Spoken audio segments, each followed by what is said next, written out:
In the previous video, we talked about how to import wheel logs and how to create wheel sections, and how do we actually add wheels and delete wheels and configure the wheel sections.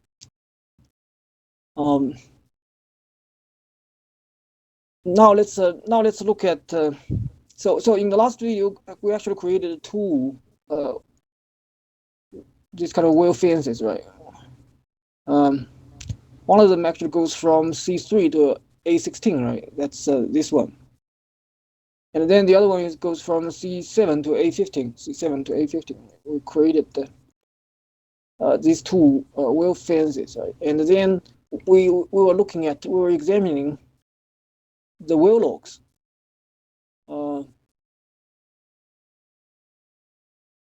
So the three logs we are looking at is gamma, gamma ray, permeability, and porosity, right?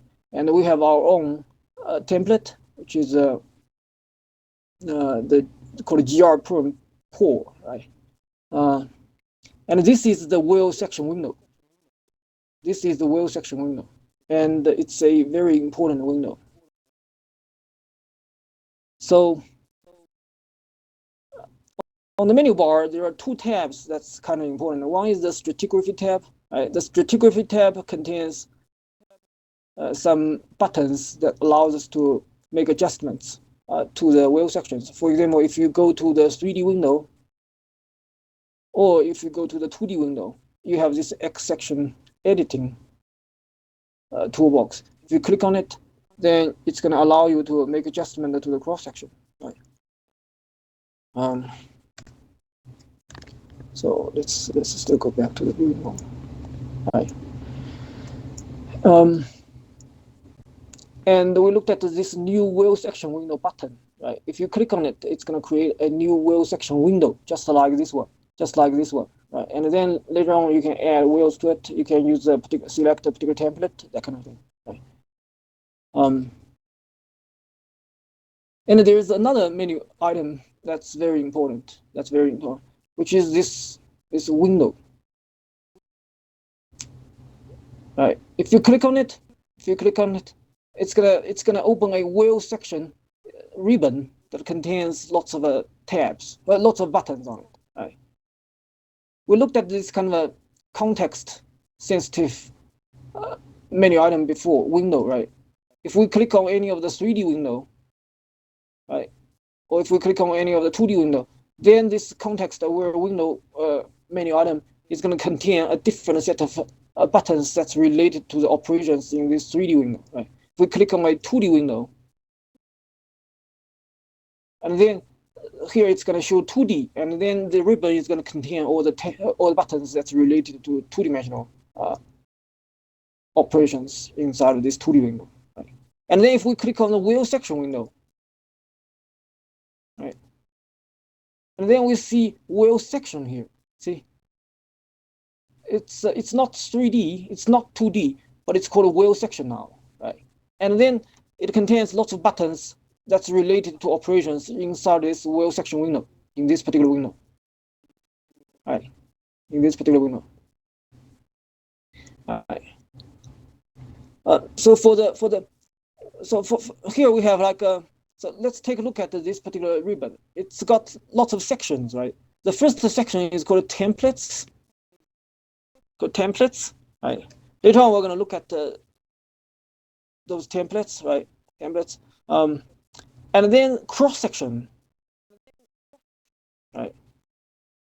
And then visualization, and then a bunch of buttons controlling and options that's going to control the vertical scaling, controlling the horizontal scaling, and then annotations and stuff. Let's forget about this part of the things, right? Let's just focus on the front part of all the buttons, right? And then some of the buttons in this ribbon are actually duplicated on this toolbar, right? So if you sort of pay attention to,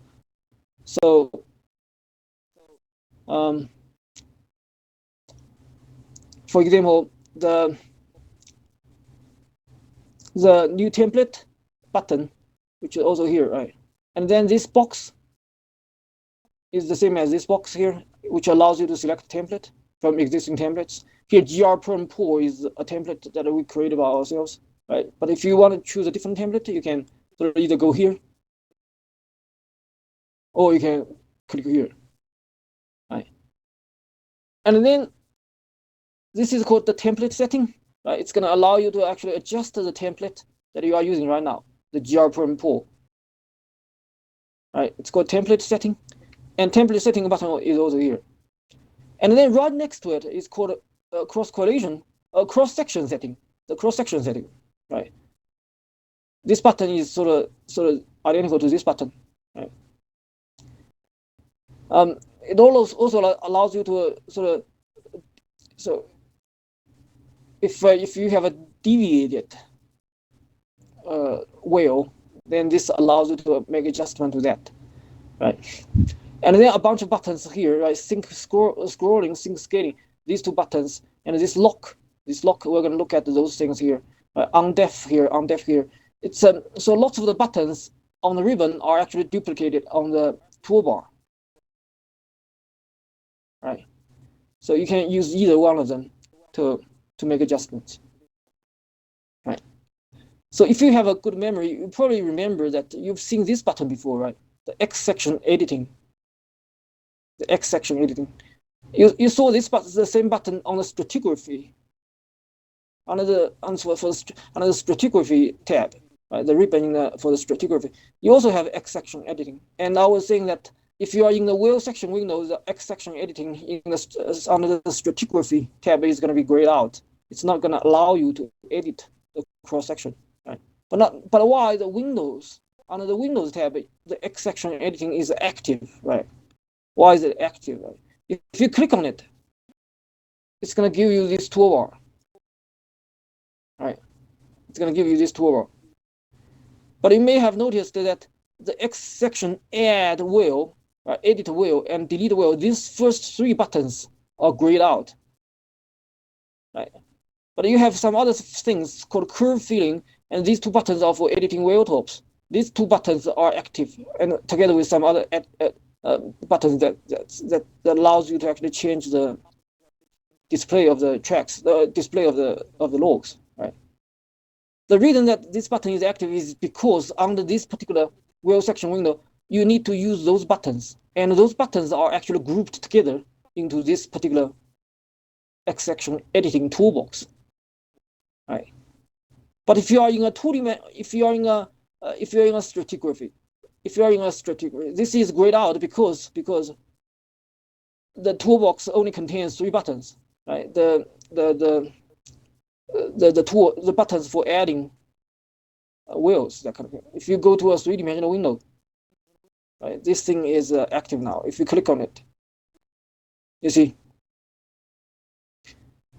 So this add wheel, edit wheel, delete wheel, these three buttons are active, right? The reason that this one is sort of grayed out is because we don't really have a cross section that's active now, right? But if you click on it, if you select the one, then you can make it active, right?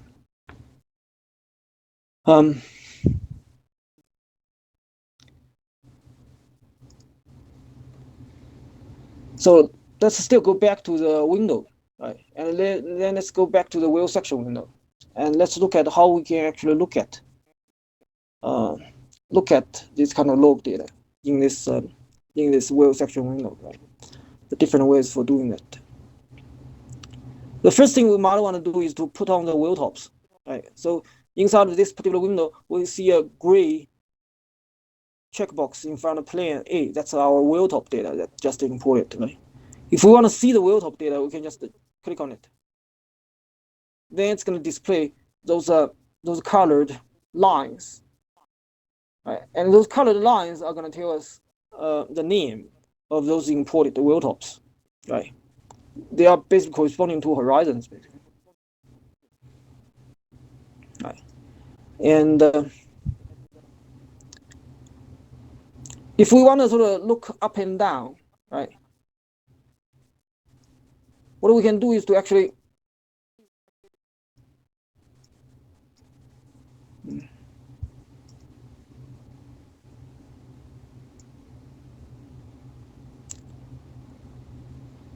can do this. So what we have to do is to sort of first click on this button, select pick mode, right? And then we can sort of move our cursor into this this SSTVD, this the so-called index track. It's basically a depth track, right? Index track. And then if we just hold down the left button, and then move up and down, then we will be able to actually move the logs up and down. The reason you are seeing a delay is just because my computer is kind of slow, but on a normal computer, it should be sort of quite smooth. It should be quite a smooth experience. Right? The same is true here, for here. Right? So on any of those wheel, you have this kind of depth track, right? And then you can sort of scroll up and down. Scroll up and down. And to move around, right? And as you actually scroll up and down, you're gonna see the depth track or this index track has two kind of colors. One is just the white, right? And then you also have a gray region. And between these two regions, you have a horizontal bar here, right? So if you move your cursor to that separation line between the gray region and the white region, move your cursor over there, right? You're gonna see that the cursor actually changes shape. It changed from a small hand to this kind of cursor, right? And at this point, if you hold down the left button, and then if you just drag, you're gonna see the logs being zoomed in and out, right?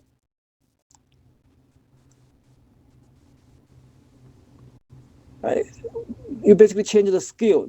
You're changing the vertical scale of this of all the logs, right?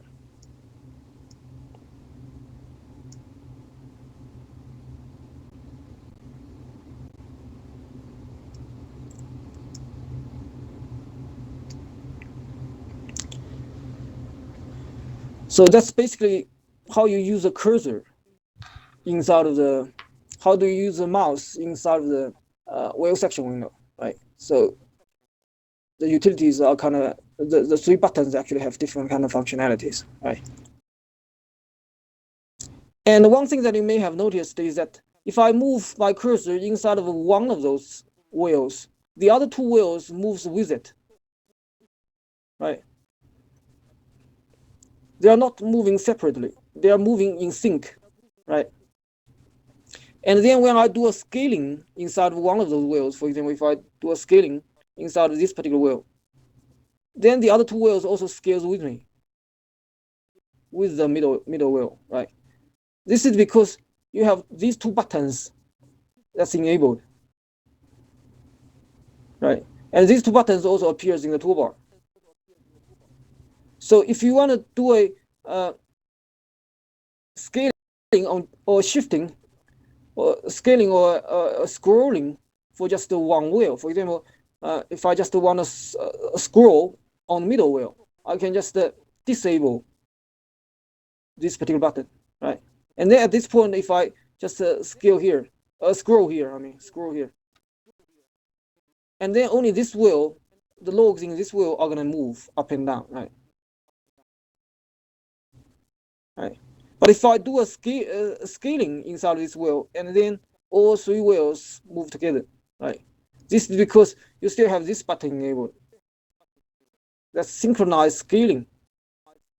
And if you disable it, then if you just scale on this particular wheel, the other two wheels are not going to change. It's not going to change, right? So these two buttons allow you to sort of scroll in sync or scale in sync, right? These two buttons.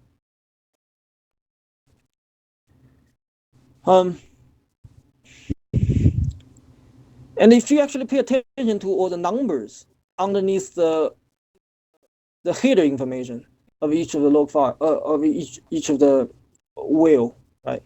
You may have noticed that in addition to gamma, perm, porosity, you have SSTVD. And then underneath it, it's the scale, right? That's the scale. And then for different wheel, this scale is actually different, right? So for C3, it's 1 to 1924.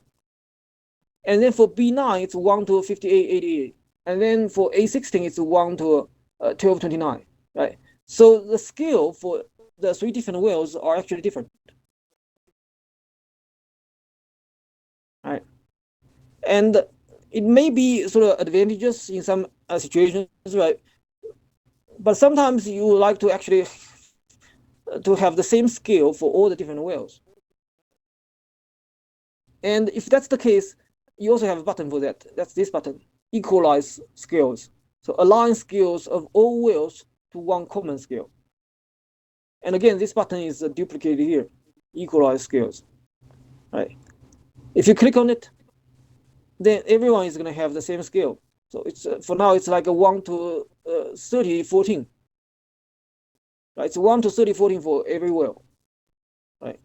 That's exactly the same scale, right? And if you don't like this particular scale, you can choose your own scale, right? You have a box here, and then if you click on this thing, then it's going to allow you to actually either select a scale, for example, or you can just enter your own scale, right? Suppose you want to do like 3,000, right? Right. Then everyone is scaled to 3,000. Right. And then if you want to, now you can still scale it, right? So you you typed 3,000 here, but if you want to scale it, you can still move your cursor to this horizontal line and then scale it. And as soon as you scale it, it's going to be a different scale, right? Now you have changed it to like 3,300, right? So let's still change it back to like 3,000. Right? If you want to prevent this kind of a change into your vertical scale, you can just click on this lock. This lock is going to allow you to lock the scale. If you click on it, then you won't be able to change it. So if you still move your cursor to here, you're going to see a stop sign, right? It's like a red circle. It's like a big red circle. It shows you that you cannot actually scale this whale log anymore, right? So if you click on this lock, you're going to lock the vertical scale.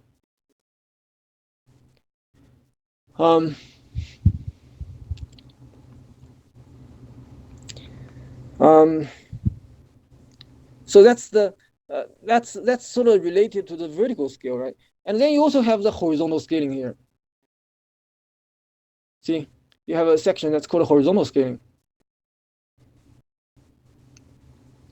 Horizontal scaling basically controls the separation between the two the different whales. So here, these two whales, C3 and B9, are separated by like 3,207 meters, right? And then this is separated by like 1,271 meters. And how do you actually control the separation between the three different whales, right? So here, for example, if you choose constant, right, and then the separation between each of the different whales are going to be fixed at this value, right? You can choose a different value. So if you choose 50, then the separation between different whales are going to be fixed at 50 millimeter, 5 centimeters, basically, right? If you choose 25, then all the whales are going to be separated by like 25 millimeters. So regardless how far away these two whales are in reality. Right? And if you choose relative, then it's going to allow you to select a scale. So now it's like 50,000, right? So it's a 1 to 50,000, 1 to 50,000, right? So B9 and A16 are closer together. So visually, they are separated by a smaller distance, right? Because you are using a relative scale with this particular 50,000 scale. Right? And again, these two boxes are duplicated here, right, on the toolbar. Depending upon your preference, you can use either one, use this one or this one. Right? And then there's one more thing. That's these three buttons: fit to height, fit dynamic, and fit to width. Right. So if you want to sort of see all the logs, they're in their entire range, entire depth range, right? You can click on fit to height. And this way you're going to be able to see the complete logs.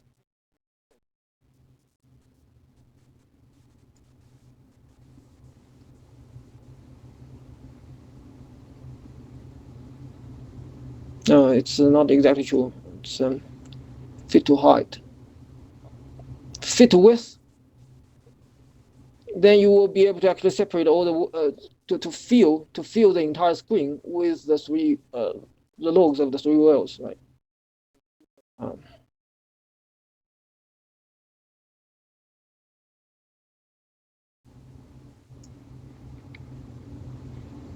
And then fit dynamic.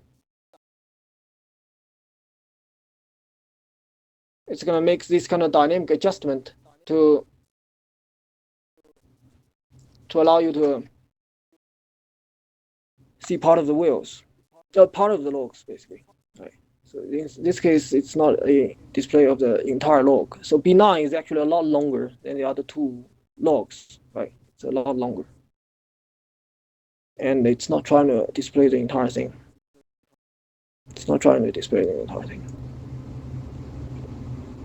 Okay.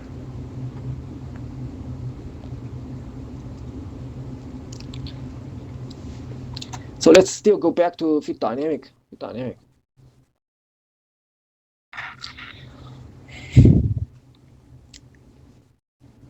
Okay, so that's all the kind of functionalities that's related to the display of the logs, right? And then sometimes people want to flatten those logs based upon a certain wheel top, right?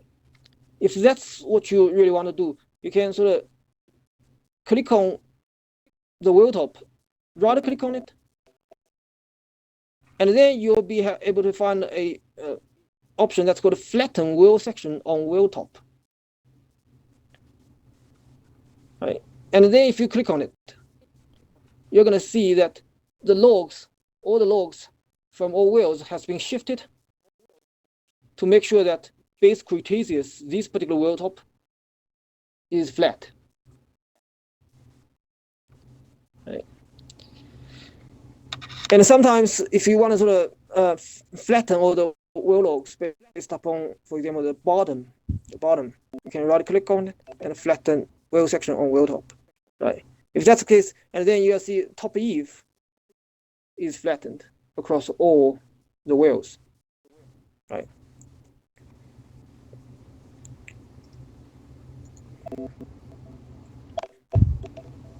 So let's unflatten wheel section.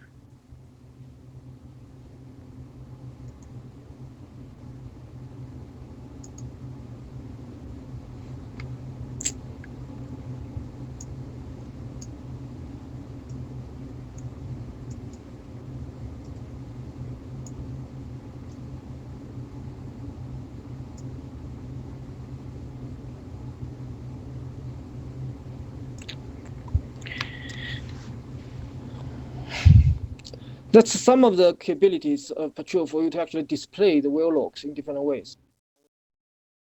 Right? And how to actually make adjustments, to the display.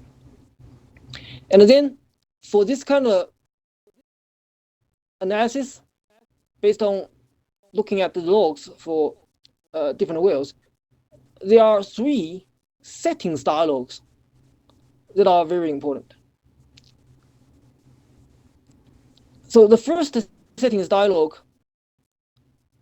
is the so-called Windows, the Windows settings. That's this particular button. And you can also see this Windows settings Windows settings button also under this. So where is it? So Windows settings, right? You can also see it here, Windows settings. If you click on it, it's going to bring up this kind of dialog box for settings that's related to this particular window, this particular wheel section window, right? I'll come back to that later. I'll come back to that later, to this particular dialog box later. That's the first settings dialog box. That's very important, and that's related to this particular window. And there's a second one that's very important, which is this cross-section settings, which is the same as this button here. And if you click on it,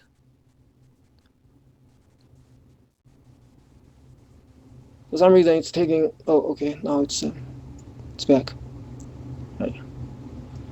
And again, another dialog box, right? If you click on the definition tab, it's going to allow you to change settings that's related to this particular object, cross-section. This is almost like a data object, right? So this cross-section settings dialog box, which is located right here, right? Oh, here. It's also very, very important because it adjusts the cross-section data that's underneath this particular display window, right? And then there's a third settings dialog box, which is the template setting. And this button is also duplicated here, template settings. Right? If you click on it, you're going to see the settings dialog box for template, right? And the template we are using here is gr_perm_pro, right? And this settings dialog box is going to allow us to make adjustments to the display of the logs. So this dialog box basically controls how the logs are going to be displayed, right? So we'll come back to that later. So these three dialog boxes are very, very important for us to be effective when doing this kind of stratigraphy and wheel correlation analysis, right? But let's first take a look at this particular Windows settings dialog box, right? And see what's actually inside of it, just to find out what's actually inside of it.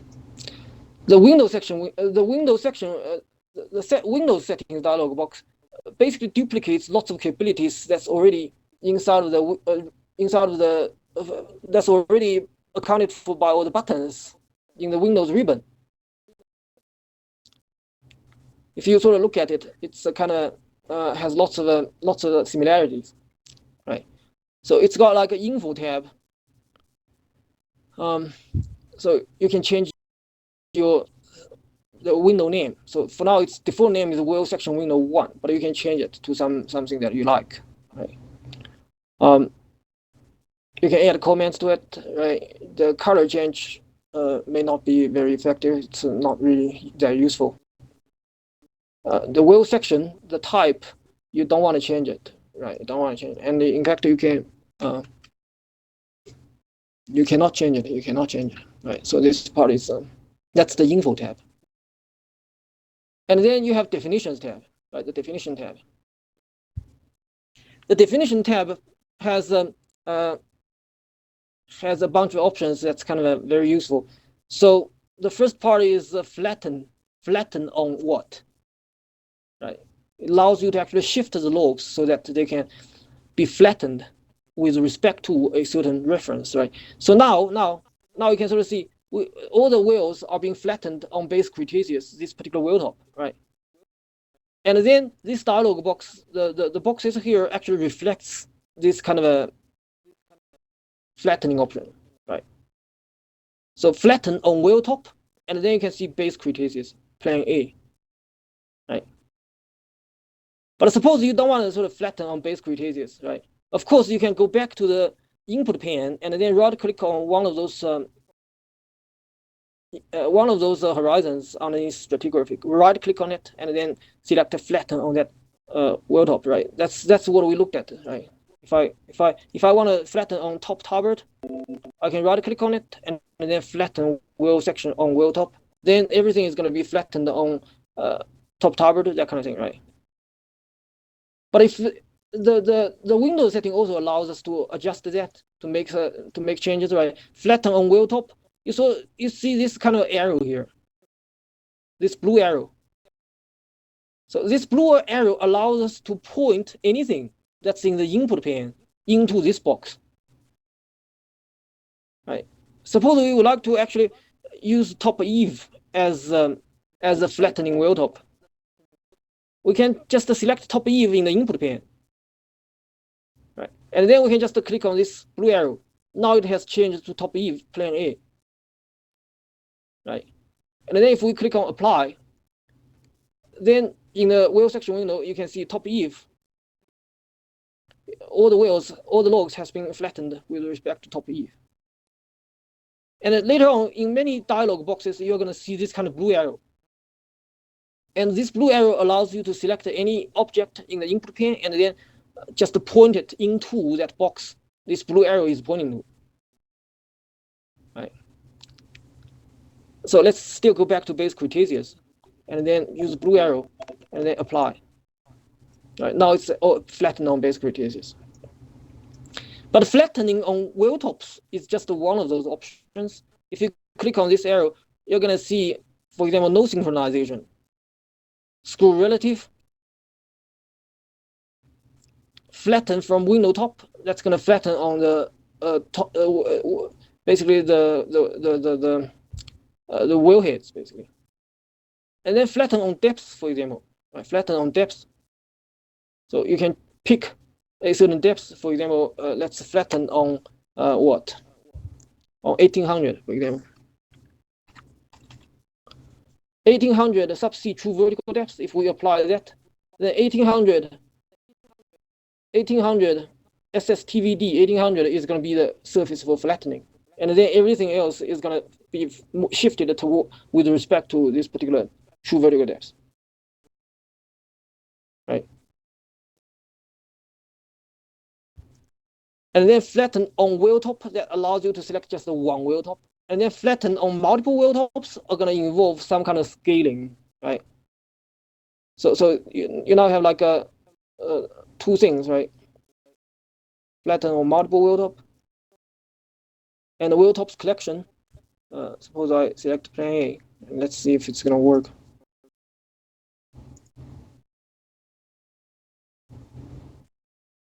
The selected data must be a wheel trace. So there must be something that I missed here.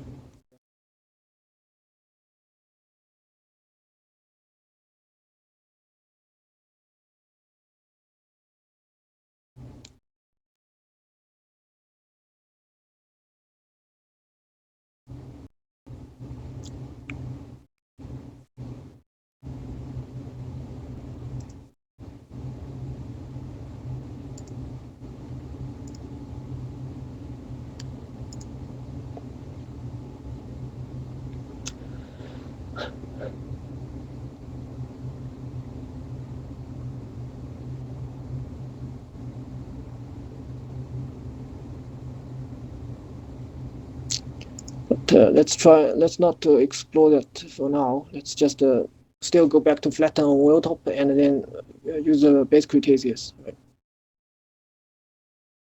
And that's how you actually synchronize all the different wheels so that they flatten on a particular surface, right? And then in the second part, wheel scale synchronization, right? So for now, split header and wheel section is like selected. If you don't select it, do you see the gray line here? Do you see the gray line here? If you don't select it and apply, and then that gray line is just going to disappear, right? Sometimes you may have very thick head information, right? And if that's the case, it might be good to just split it, right? And synchronized wheel scaling, it's kind of equivalent to one of those buttons, synchronized scaling, right? Synchronized scrolling, synchronized scaling. And then you have this wheel settings. For now, these three wheels are being selected for this particular wheel section window, right? And then here you can choose the domain. So the domain is basically just this particular index track, that's the depth, right? But SSTVD is like the default value, right? But you can also choose MD or TVD or two-way travel time, that kind of thing, right? If it's actually in the, you can convert it into time domain by using a velocity model, right? And the scale setting now it's locked to 1 to 1 3000, right? You can get rid of the lock, which is similar to actually click on this button, right? And then you can change the scale here to whatever number that you wanna change, right? And then you have this X section setting. So this button is going to be identical to this button. So for this particular box, it's displaying these three wheels, right? But why it's kind of grayed out, you cannot actually change those wheels, right? Suppose you want to add a wheel or delete a wheel, how do you actually do that, right? This Windows setting box, dialog box, is not going to allow you to do that. In order to actually change the wheels that makes up this particular wheel fence or wheel section, you have to go to the X section settings dialog box, which is the dialog box that we're going to explain next, right? But let's if we click on this button, it's just going to bring up that particular dialog box, right? It's going to bring up this particular dialog box, and here you can change the wheels, for example, if you want to add more wheels to it, or if you want to delete wheels, that kind of thing. But let's not get into that right now. Let's keep looking at this particular dialog box, right? That's basically everything on the definition tab. If you go to the layout tab, then you can sort of control the horizontal spacing, right? And this part of the dialog box is kind of similar to this part, right? Is it relative or is it constant? And then you can change the scale. Panel splitting is kind of useful when you are dealing with horizontal wheels, but for our case, we don't really have horizontal wheels now. So let's not look into that, right? And then set up a paper. This part is basically for printing purposes, right? Sometimes you want to print out a hard copy of the wheel logs that you have sort of worked on, right? And here you can set up the paper, set up the configurations for the printer, and then or you can just print out the entire screen into a PDF file, basically, right? Petrel also has that kind of option, allows you to actually print it to a PDF file. So now let's click on cancel, right? So that's basically the Windows setting, the Windows settings, right? The Windows settings dialog box, and what this particular button can be used for, right?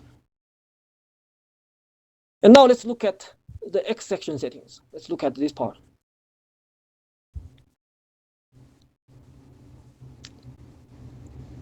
So this dialog box are going to allow us to actually make changes to this particular object here in the input pane, right?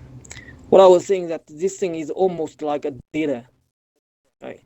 And that's why it's inside of the input pane, right?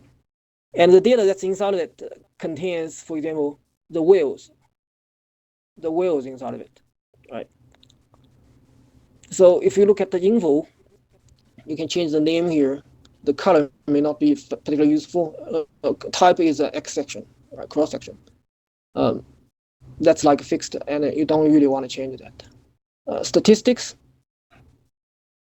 It shows you some minimum, maximum, and range of X, Y, and depths. Basically, that's basically the logs.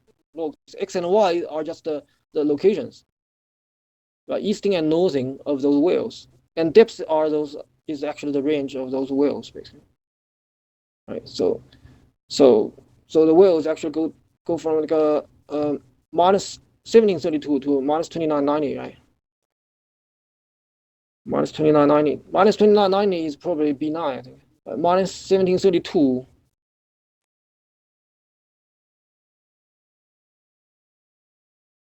Uh, 1732. But anyway, that's just some statistics about the whales. Style.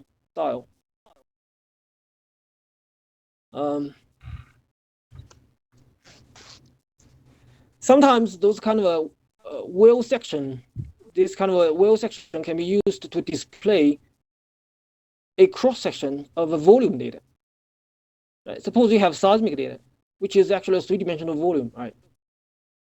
And this kind of wheel fence is actually cutting through that three-dimensional volume. And you can actually control how that three-dimensional volume can be displayed onto this particular wheel fence, this kind of two-dimensional cross-section thing, right? And these are configurations that's related to those things, right? But let's not get into this part yet, right? Later on, we're gonna sort of once we actually start to deal with volume data, we can start to sort of look into that. Probably the most important tab is definitions tab, right? And this definitions tab allows you to actually change the wheels. Right? So for now, it's C3, B9, and A16, right? So as I click on those wheel names, some of the buttons on the left side lights up, right? So this blue arrow is going to allow you to move the selected wheel up and down. So if I move C3 down one position, then it's going to be B9, C3, and A16. So at this point, if I click on apply, then these two wheels inside of the wheel section are going to switch positions. So B9 comes first, and C3 comes next, right? So this kind of thing allows you, so these buttons allows you to actually shift the relative positions of the wheels and how they are actually displayed in the wheel section window. Right? So suppose I still, if I actually change the positions of those three wheels, if I go back to the 3D window, for example, you're going to see that the wheel fence also changes shape, right? The wheel fence also changes shape. So at the beginning, it was just like a C9, C3, B9, and then A16, right? But now because you have B9, C3, A16, so the starting point is going to be B9, right? So it's going to go from B9 to C3 and then go to A16. So you're going to see a bend here, a very sharp bend actually.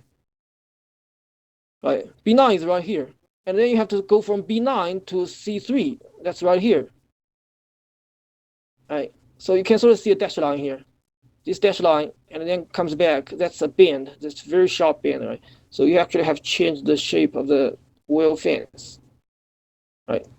So let's still move C3 back to the top, right? And then let's still click on apply. Right, now it looks better. That dashed line has disappeared, right? So it goes from C3 to B9 to A16.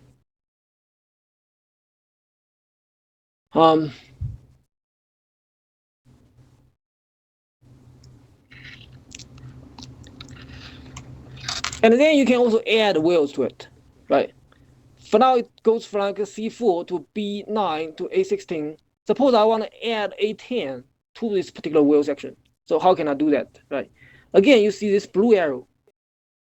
We used the blue arrow to select a particular wheel top into the into the flattening dialog box, right? How do you actually flatten with respect to a particular wheel top, right? So now suppose we select A10 here. We select A10.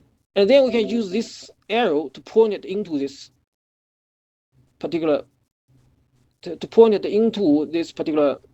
wheel fence, right? So now A10 is here. The reason that it's inserted at this particular position is because C3 was active before, and then I clicked on the blue arrow. So the new wheel is going to be added underneath the currently active wheel, right? But suppose we want to move A10 to like the bottom, we can just do that, right? And then if we click on apply, then our wheel fence is going to go from C3 to B9 to A16 and then go to A10. So we have 4 wheels in our wheel fence. And if we go to the wheel section window, we should be able to see one more wheels. That's sort of in the end, right? But here I'll just use fit to width. So now I can see A10 here. That's a wheel that's just added. Right? And then if I want to delete a particular wheel, for example, I want to delete A10, all I have to do is to click on this thing, remove hinge from X section. If I delete it and then apply, then A10 is going to disappear, right?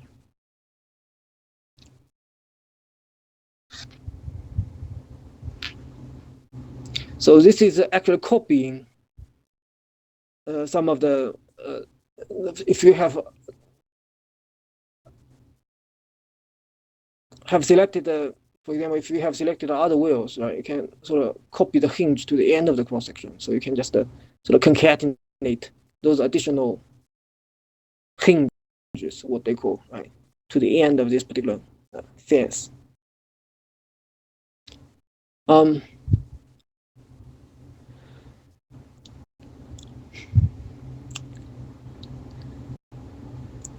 So if you put your if you make the default wheel fence setting active, then it's going to show you the template, right? The template that's being used for displaying the logs inside of each wheel. That's gr perm port, a template that we created by ourselves, right? And then there's a button here. That's the template setting. So if you click on this button, it's equivalent to click on this button. It's going to open the third extremely important settings dialog box. That's the template settings, right? If you click on it, then it's going to bring up this particular dialog box, which is going to allow us to adjust how the logs are going to be displayed inside of each wheel, right? But let's not get into that right now. Right? And this is actually the template that's we are using for displaying the logs inside of every wheel in this particular wheel fence, right? But suppose you want to use different templates for different wheels. C3, for example, right? If you click on C3, then underneath the template section, use default is automatically checked. The default is what? The default is the gr perm port. That it's this particular template, right? That's the default, right? But if for different wheels you would like to use different templates, then you have to sort of uncheck this box, and then go on to select some other templates. Right? Suppose you select lithology for C3, right? You have selected lithology for C3, this thing, and then if you click on apply, then it's gonna use the lithology template to display the logs in C3. The reason that you are not seeing any of the logs is because this particular lithology template probably does not contain gamma, perm, or porosity, right? Maybe it's a bad example. If I use a triple combo, do I see anything? Still nothing, right? But the idea is that you can choose different templates. You can choose different templates for different wheels. Right? You don't really have to actually stick with just the one template for all wheels inside of a one wheel fence, right? Those two sections are for things that might be too complicated for us to sort of get into right now. Right? And then you also can account for deviated tracks. And you can configure the header, how it's displayed.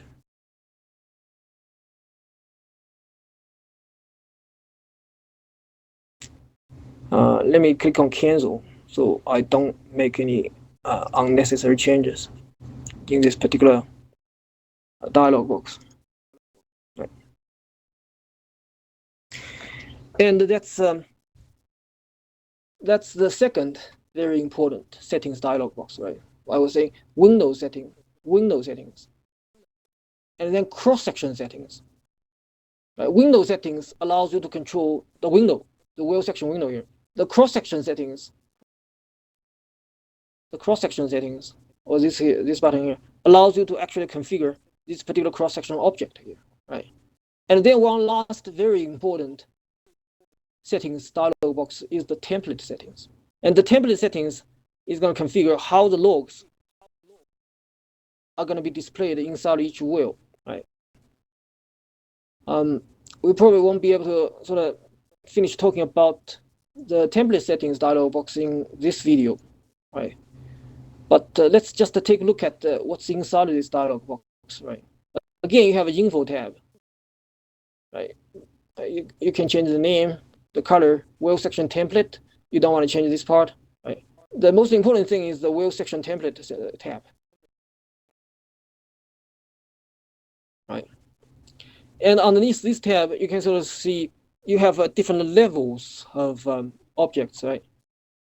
So on the top level, you have something that's called vertical tracks, right? So you have an index track. The index track actually corresponds to the column that's SSTVD here, right? And then you have a track that's called a gamma. The gamma is basically this particular track, right? But underneath this particular track, you also have a gamma, right? That's underneath the gamma track. So if you see the rails, right, those rails, it's called a track. And then underneath the track, you also have a curve, right? So this object gamma here actually controls the curve, how the curve is going to be displayed inside of the track, right? And then you also have a perm track. You also have a perm track. Perm track is for the permeability track, this particular track. And then inside of the perm track, you also have a curve that's perm. And then you have porosity track, and you have porosity inside of that track, right? So these are the different tracks and curves inside of those tracks, right? And in addition to that, it also allows you to adjust the borehole markers. The borehole markers are basically the wheel tops. It's going to allow you to actually change how the wheel tops are going to be displayed inside of this wheel section window. And in addition to that, you also have something that's called a background. Right? The background is what? The background are those empty spaces between those wheel logs. Right? In those empty spaces, the gray spaces, you can also display something. For example, you can, if you have built a three-dimensional model with petrophysical properties, petrophysical properties that's kind of distributed everywhere, right? Then you can actually fill up those regions with those petrophysical properties and see if there's any kind of correlation with wheel logs, right? If it's consistent or not. If you have three-dimensional seismic data, you have a three-dimensional seismic volume, and you have converted that seismic volume into the depth domain, right? Instead of time domain, into the depth domain, then you can display that seismic data between those whales and see if you have cross correlations between those seismic arrivals and those whale tops, the horizons, that kind of thing, right? So background. And let's not get into deviated tracks right now, right?